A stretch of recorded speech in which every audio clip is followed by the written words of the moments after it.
Silakan dokter.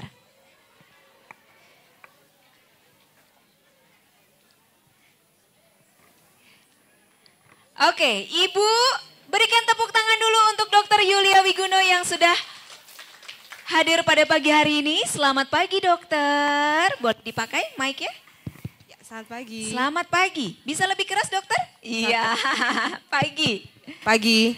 Iya, dokter, sekarang kita mau mendengarkan informasi apa nih dok mengenai batuk dan pilek?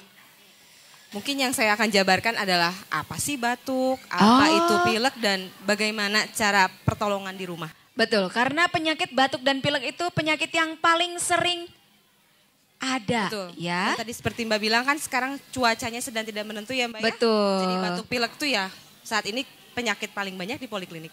Paling banyak di poliklinik. Untuk saat ini. Dan macam-macam jenisnya. Iya, Batuknya betul. ada beragam, pileknya juga ada beragam. Ya. Oke, betul. silakan dokter Yulia. Boleh saya berdiri aja kali ya? Boleh, silakan. Selamat pagi ibu-ibu, bapak-bapak. Pagi.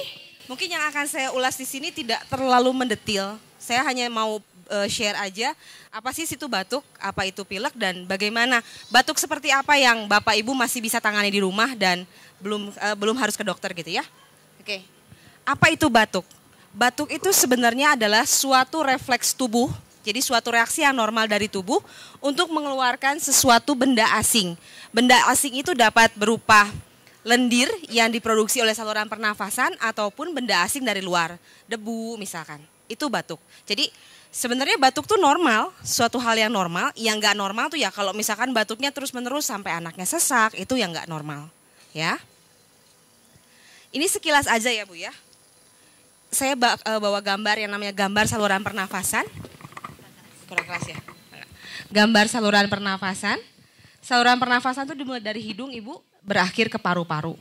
Sama pasien saya selalu bilang yang namanya saluran pernafasan tuh mirip seperti sepohon. Ini cabang yang besar, ini cabang yang kecil-kecilnya. Ya. Nah, di dalam saluran pernafasan itu ada yang namanya sel-sel silia atau sel yang berbulu. Nah, sel-sel ini sebenarnya berfungsi untuk mengeluarkan si lendir itu atau benda asing itu dikeluarkan dari saluran pernafasan. Hanya saja kadang kalau terjadi infeksi, contohnya ISPA, fungsi dari sel ini kurang bagus. Dalam ilmu medis, batuk itu ada dua ibu-ibu, bapak-bapak, dilihat dari lamanya seseorang batuk. Yang disebut batuk akut itu kalau lamanya kurang dari 2 minggu, dan ada yang disebut batuk kronik kalau lamanya lebih dari 2 minggu. Penyebab paling sering batuk akut itu yang sering ya, ISPA. Saya yakin ibu-ibu pasti udah familiar banget sama istilah ISPA ini. ISPA, selesma, radang tenggorok, dan radang amandel. ISPA itu apa? ISPA itu singkatan dari infeksi saluran pernafasan akut. Ini penyakit yang paling sering terjadi pada anak-anak, termasuk yang paling sering. Ada 2 pembagian dari ISPA itu, ISPA atas dan ISPA bawah. Yang kita sebut ISPA atas tuh kalau yang disebut radang tenggorokan, selesma atau pilek, dan sinusitis. Sedangkan kalau sudah masuk bronkitis atau pneumonia, itu disebut ISPA bawah. Penyebab tersering batuk pilek, mau pada anak-anak mau atau pada orang dewasa, itu adalah virus sebenarnya. Dan virus ini bentuknya ya, virus ini, dia itu sebenarnya termasuk self-limiting disease. Jadi sebenarnya bisa sembuh dengan sendirinya, dengan catatan ringan. Kadang-kadang anak yang sedang sakit virus ini kan daya tahan tubuhnya rendah. Daya tahan tubuhnya rendah, kalau tidak cepat sembuh atau tidak kita tingkatkan daya tahan tubuhnya, dia itu bisa ketumpangan kuman lain, ketumpangan bakteri. Gitu. Jadi sakitnya tuh jadi bertambah. Nah, itu batuk. Sekarang slide-nya saya nggak bikin, tapi pilek. Pilek itu apa sih? Sebenarnya pilek itu adalah suatu kondisi di mana hidung itu mengeluarkan mukosa hidung itu mengeluarkan lendir yang lebih banyak. Penyebabnya apa? Macam-macam. Bisa karena alergi. Alerginya karena apa? Bisa karena zat polutan, bisa karena udara, bisa karena apa? Kalau di luar negeri itu polen serbuk sari dari bunga itu bisa mengakibatkan alergi, dan bisa juga karena infeksi. Terkadang seseorang anak itu mengeluarkan pilek atau lendir yang cukup banyak, berbau, itu karena ada benda asing. Jadi hati-hati kalau tiba-tiba anak ibu pileknya cuma sebelah satu lubang hidung aja, udah gitu keluarnya udah hijau kayak gitu Bu, hati-hati. Itu perlu diperiksakan ke dokter untuk dilihat apakah ada sesuatu benda yang dimasukkan ke situ. Anak umur sekitar 2, 3, 4 tahun tuh biasanya hobi banget deh masukin sesuatu. Mau ke telinga, mau ke hidung. Ya, jadi hati-hati gitu. Nah, sekarang mungkin saya langsung ke sini aja ya. Ini ada beberapa terapi yang mungkin bisa Ibu kerjakan di rumah kalau anak-anak sedang batuk pilek. Yang pertama, karena adalah suatu penyakit infeksi, tentu saja tubuh memerlukan istirahat yang cukup. Jadi kalau istirahat cukup, daya tahan tubuhnya akan lebih cepat kembali lagi. Kalau anaknya memang aktif, senang banget main, ya udah kita nggak bisa cegah juga, nggak bisa juga kita taruh di tempat tidur. Mungkin biarkan dia mainnya dalam rumah aja. Yang biasa main di luar rumah, suruh mainlah dalam rumah. Ya, dijemur. Nah, dijemur ini bikin hangat ya Bu ya, melancarkan peredaran darah juga. Jemur pagi hari. Ya, kemudian jangan lupa kasih banyak minum. Buat adik-adik atau anak-anak yang masih ASI eksklusif, kasih ASI sebanyak-banyaknya. Kalau yang sudah tidak bisa ditambah dengan air hangat. Untuk anak-anak yang lebih besar, kasih aja air hangat Bu. Air hangat ini berfungsi nanti membantu untuk mengencerkan lendir, ya, supaya lendirnya lebih encer. Kalau anaknya nggak ada panas atau demamnya ringan-ringan aja, mandiin pakai air hangat. Uap dari air hangat itu nanti akan lebih melembabkan lagi, bisa berfungsi juga untuk mengencerkan lendir. Ya. Kemudian terapi sentuh. Ada yang ngeh gak sih apa sih terapi sentuh ini? Nah, gini. Terapi sentuh ini sebenarnya tuh pijet ya Bu ya. Setiap anak atau setiap orang kalau lagi sakit pasti yang nomor satu dicari siapa sih? Mamahnya kan. Dia akan mencari mencari kenyamanan, bonding dengan ibunya gitu. Nah, kita juga gak ada salahnya kalau anak kita lagi sakit, kita kasih terapi sentuh. Terapi sentuh itu bisa kita pijet Bu. Karena sekarang saya bicara batuk dan pilek, ya kita pijatnya daerah mana? Dada dan punggung. Pakai apa?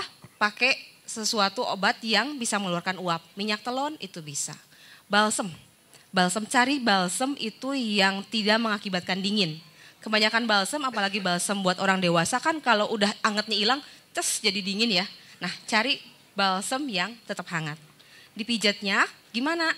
Nah, pijatnya itu bentuk seperti, ada 2 cara.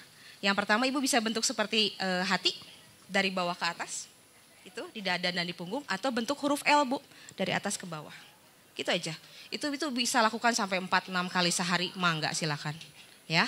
Dengan seperti itu juga anaknya akan merasa lebih nyaman, lebih enak gitu. Lagi hidungnya mampet, deket-deket mamanya dipijat gitu. Ya. Uap. Nah, terapi uap yang saya bicarakan untuk dikerjakan di rumah, kalau ibu-ibu yang punya alat inhalasi silakan dilakukan. Tapi kalau yang enggak, ambil aja Bu baskom, diisi air panas, pada saat anak sudah tidur, taruh di pojok kamar. Ya, fungsinya buat apa? Uap air panas itu akan melembabkan udara dalam kamar. Itu penting juga untuk anak-anak pada waktu mereka tidur dengan yang batuk-batuk dan dengan hidung yang tersumbat. Kalau yang pakai AC, AC-nya dimatiin dulu ya. AC-nya matiin dulu, itu. Ya, itu terapi uap yang bisa di rumah. Atau kalau misalkan yang di rumahnya punya shower, ada bathtub, gerujuk pakai air panas di situ, suruh berdiri di situ. Itu untuk anak-anak yang lebih besar. Ya, itu terapi uap yang di rumah. Kumur air garam untuk anak-anak yang lebih besar, sakit tenggorokan, kumur air garam aja Bu biar aman ya. Kumur betadin nanti ketelan lagi. Jadi pakai air garam aja, air anget. Itu terapi non farmakologik yang bisa Ibu kerjakan di rumah dengan catatan batuk dan pileknya ringan, ya. Nah, ini juga bisa dikerjain di rumah. Ini kita sudah masuk ke farmakologik, jadi sudah ada obatnya. Di uap itu juga bisa pakai NaCl fisiologis Bu, larutan NaCl isotonis, larutan garam fisiologis. Caranya bisa pakai terapi inhalasi, pakai alat, ya. Ini juga sama, dia berfungsi melembabkan saluran pernafasan, mengencerkan lendir, dan kalau nggak ada ya bisa ditetesin hidungnya, pakai NaCl juga. Kalau ada demam-demam ringan, Ibu bisa kasih paracetamol atau obat apapun untuk menurunkan panas, dan ada batuk pileknya, Ibu bisa sih kasih obat batuk pilek OTC, over the counter, jadi obat batuk pilek bebas. Catatannya anaknya lebih dari usia 2 tahun. Ya. Nah, sekarang batuk pilek seperti apa sih yang Bapak Ibu perlu konsultasikan ke dokter? Batuk pilek itu sendiri seperti saya bilang itu penyakit yang paling sering terjadi. Setahun 4-6 kali bolehlah, normal lah. Tapi kalau udah tiap bulan batuk pilek itu harus dicari tahu penyebabnya apa. Biasanya pada anak yang sering batuk pilek apalagi hampir tiap bulan, pertama kita tahu daya tahan tubuhnya pasti rendah, ya. Makanya dia sering terinfeksi. Yang kedua, Bapak Ibu harus cari apakah di rumah ada orang lain, apalagi orang dewasa yang sering batuk pilek juga. Jangan-jangan anak kita itu sering batuk pilek karena ketularan melulu gitu. Kalau memang ada yang seperti itu, berarti orang dewasanya itu harus diobati. Kadang-kadang gejala batuk pilek atau infeksi pada orang dewasa itu kan tidak sejelas pada anak-anak ya Bu ya. Biasanya mungkin kerasa, oh pegel-pegel sedikit, pilek sedikit, mungkin kecapean, masuk angin. Tapi sebenarnya itu infeksi virus dan menular. Ya. Nah, kalau batuknya udah mulai berlendir Bu, kuning apalagi sampai hijau, ya itu mah udah infeksi, harus ke dokter. Batuknya tambah berat, apalagi biasanya malam hari ya Bu ya, pada waktu cuaca dingin, bertubi-tubi batuknya, silakan ke dokter. Apalagi kalau sampai ada sesak nafas, sakit dada, sakit menelan atau demam yang tinggi. Ya, mungkin sekian dari saya. Nanti kita masuk sesi pertanyaan aja. Terima kasih.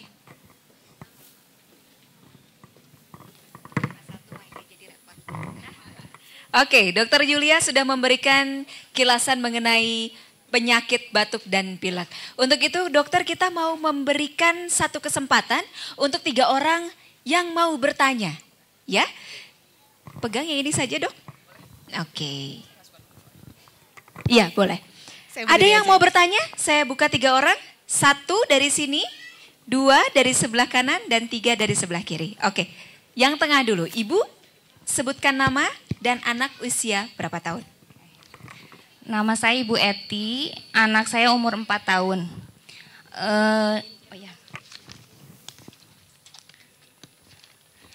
Yang mau saya tanyakan 2 pertanyaan, nggak apa-apa dok?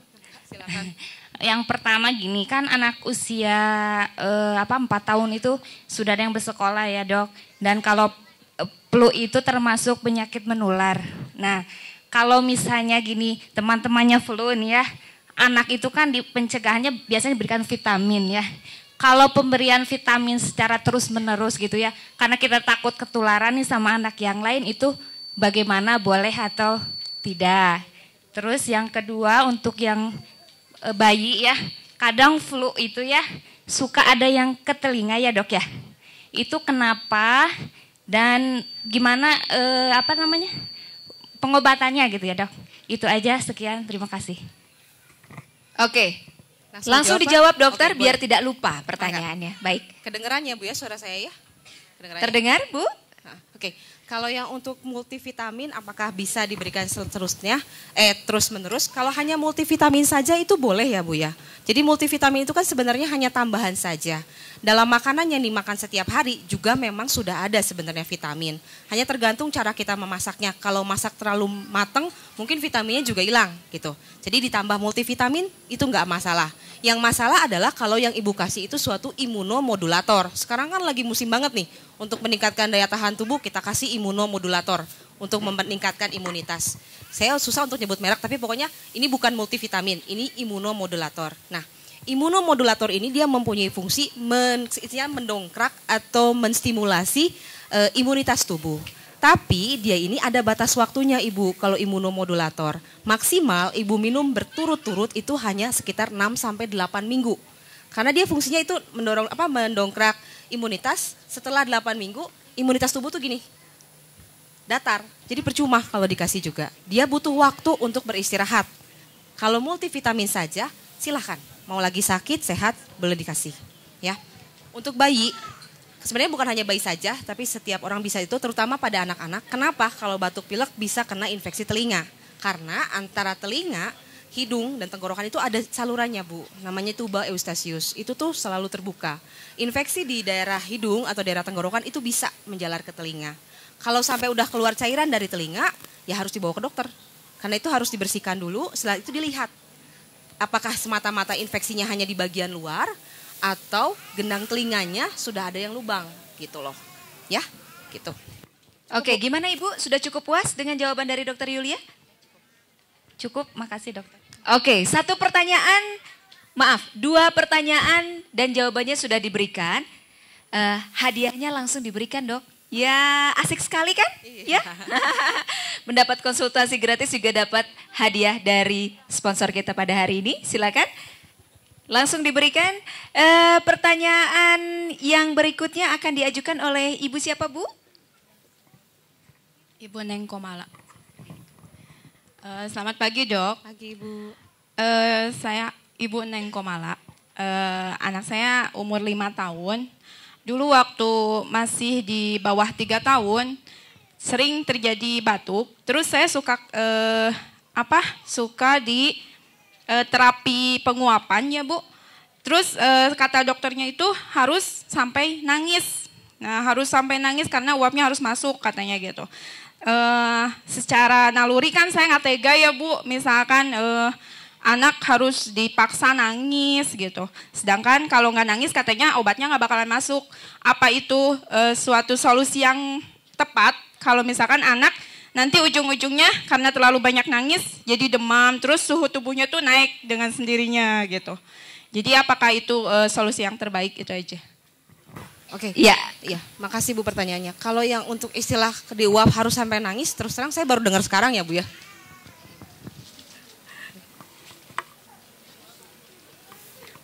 Ya, Bu, kalau yang soal diuap harus nangis, itu terus terang saya juga baru dengar sekarang gitu. Karena sebenarnya prinsipnya itu adalah ya uapnya masuk aja, masuk ke saluran pernafasan. Kalau anaknya nangis mungkin dokternya gitu lebih masuk gitu, tapi sebenarnya enggak sih Bu. Otomatis kalau anak kecil, apalagi yang jarang diuap, begitu dia diuap pasti nangis kok Bu. Pasti dia akan merasa takut kan, dipegangin sama orang asing, ditaruh masker di sininya, udah gitu ada uap yang nyembur, itu otomatis pasti akan nangis anak. Tapi apakah harus nangis? Enggak. Ya. Mulut aja gitu. Kalau misalkan tutup mulut anaknya diem nggak nangis, tapi tutup mulut aja, apa Bisa. obatnya bisa reaksi? Bisa. Kan masuk lewat hidung Bu. Oh iya, iya. Bisa. Oh iya. Makasih dok. Mangga. Iya. Pertanyaan berikutnya dari sebelah kanan. Silakan Ibu berbaju merah. Iya. Oke, sebutkan nama dulu Bu. Boleh.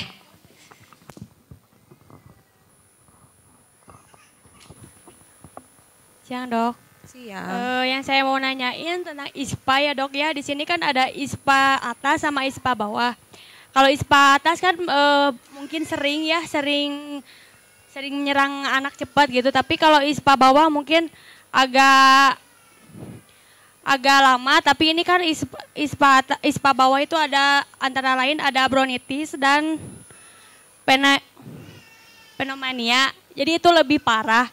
Yang saya mau tanyakan itu gimana solusinya biar ISPA bawah itu enggak menyerang anak. Ibu dengan Ibu siapa namanya Bu? Ibu Pertin Ibu Perti katanya. dok. Dok, bisa dijawab langsung dok? Makasih, Dok. Enggak, terima kasih Ibu.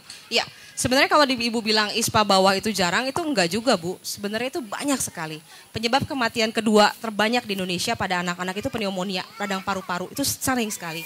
Dan bagaimana, apa sih cirinya pneumonia? Yang pertama tentu saja anaknya ada demam ya Bu ya. Ada demam, ada nafas yang cepat, dan ada tarikan dinding dada bagian bawah ke dalam. Istilah medisnya itu retraksi. Ya, Bapak Ibu mungkin harus tahu deh, kecepatan normal nafas itu berapa sih? Pada anak-anak di bawah usia sampai dengan usia 2 bulan, itu 60 kali per menit masih normal. 2 bulan sampai 1 tahun, 50 kali per menit itu masih normal. 1 tahun ke atas, 40 kali. Itu batas normal-normalnya. Kalau saya sih biasa punya pasien datang dengan kecenderungan kira-kira nih bisa jadi sesek, saya selalu bilang sama ibunya, Ibu, nafasnya dihitung ya, kalau udah lebih dari sekian, Ibu langsung ke rumah sakit. Untuk pencegahannya, bisa kita lakukan imunisasi Ibu. Untuk saat ini tuh sudah ada beberapa imunisasi yang bisa mencegah pneumonia ini. Memang sih penyebabnya banyak sekali ya Bu ya. Kalau radang ISPA bagian bawah bisa oleh karena virus, bisa. Paling banyak tentu saja bakteri. Nah, untuk bakteri ini sekarang sudah ada imunisasi yang bisa mencegah. Kalaupun tidak mencegah, minimal dia bisa mencegah komplikasi yang lebih berat. Karena komplikasinya cukup lumayan kalau sampai terjadi pneumonia. Gitu. Itu untuk mencegahnya. Untuk tata laksananya tentu saja kalau ibu sudah dapat anak yang batuk pilek, ada panas badan ditambah dengan sesak nafas, ada lagi tarikan dinding dada bagian bawah ke dalam, ada retraksi, segera bawa ke rumah sakit Bu. Karena ini tata laksananya tidak bisa di rumah.